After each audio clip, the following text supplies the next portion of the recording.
Assalamualaikum warahmatullahi wabarakatuh. Salam guru penggerak.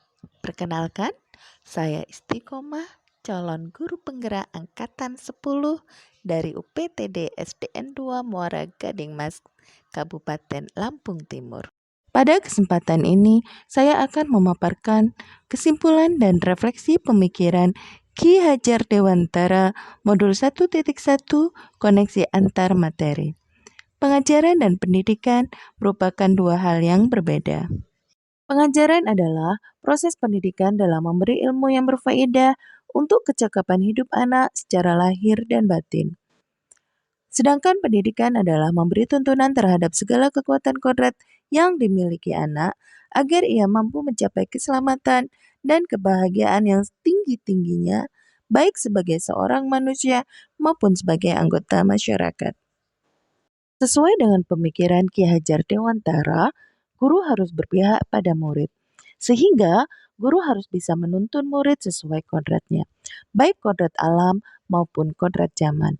Guru harus memahami kebutuhan belajar murid, dan guru harus memahami tujuan pengajaran. Hal ini agar terwujudnya murid yang memiliki kemampuan di bidang pengetahuan atau intelektual dan juga memiliki budi pekerti yang luhur.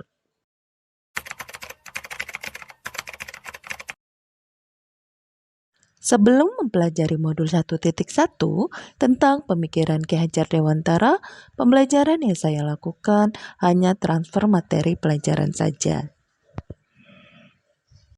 Lalu, dalam menilai murid dominan pada penilaian kognitif saja. Dan saya hanya melihat hasil nilai evaluasi murid sebagai hasil akhir ukuran kemampuan mereka. Sehingga kompetensi ketuntasan materi jauh lebih penting daripada kompetensi-kompetensi lainnya. Selain itu, saya beranggapan bahwa murid adalah objek pembelajaran, sehingga pembelajaran berpusat pada guru atau teacher center. Saya kurang memahami karakteristik murid. Saya cenderung masih menyamaratakan kemampuan murid dengan melakukan pembelajaran yang monoton, dengan tidak memperhatikan perbedaan karakteristik murid di kelas. Bagi saya, keberhasilan pembelajaran jika seluruh murid mencapai nilai KKM. Tak jarang saya meminta murid untuk menghafalkan materi yang saya ajarkan tanpa memikirkan bagaimana materi tersebut dapat dipahami oleh murid. Terkadang, saya mengeluh jika banyak murid yang tidak tuntas setelah melakukan evaluasi pembelajaran.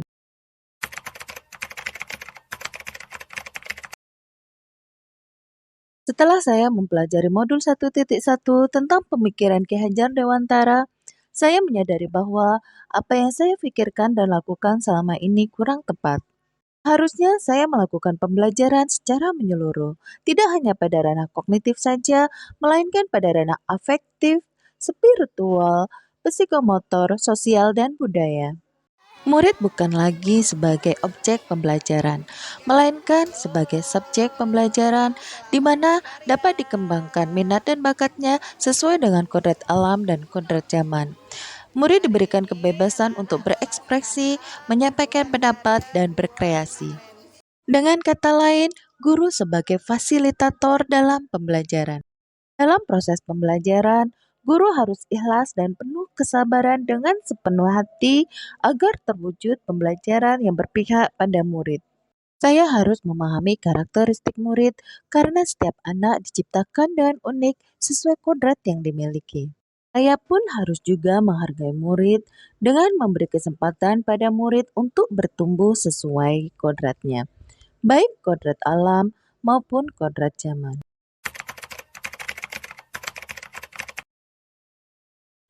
Hal yang dapat saya terapkan segera di dalam kelas adalah merancang dan melaksanakan pembelajaran yang menyenangkan dengan melibatkan murid sehingga pembelajaran tidak lagi berpusat pada guru atau teacher center.